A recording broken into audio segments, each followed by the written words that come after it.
So only a few days after Alabama's scrimmage, when Nick Saban talked about the wide receiving core, we get news that many Tide fans won't find all that surprising. And it revolves Agiye Hall reportedly no longer being listed on the team's roster. We need to talk about what this means, some surprise in that news, and we're going to break it all down. Before we do, as always, you all know the drill. I want to hear from you. So hop down to the comments, Y for yes, N for no.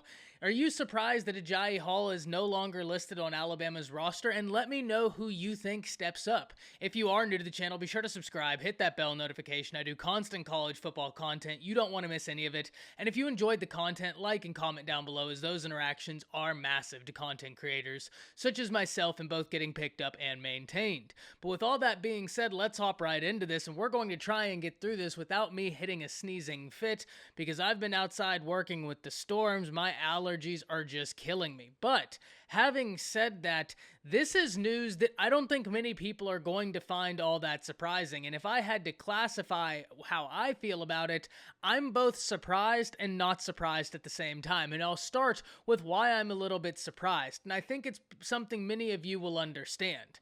I've come to the defense of Agiye Hall on several occasions, talking about how after the national championship game, for him to go on Twitter, say, "I'm sorry, Bama Nation, I'll be back," I thought that was big, and I'll explain why briefly, because Twitter was the vice he used to voice his frustrations throughout the season, tweeting cryptic messages multiple times throughout the season, voicing his frustrations.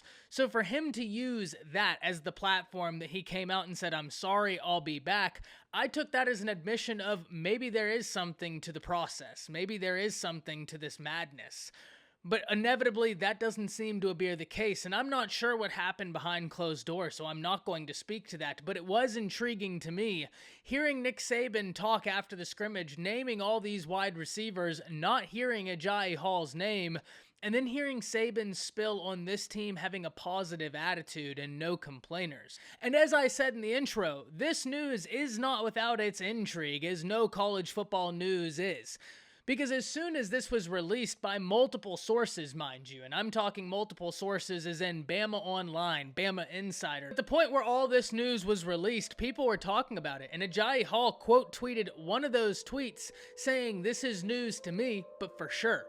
And that was intriguing to me, because whenever this news came down, I think many people would have thought, okay, well, he's going to enter the transfer portal, or he already has done so. This is an incredibly talented wide receiver. When he puts it all together, sky is truly the limit for his ability. Very interested in hearing from y'all, not only about this situation, but who do you think now steps up? That's it. See ya.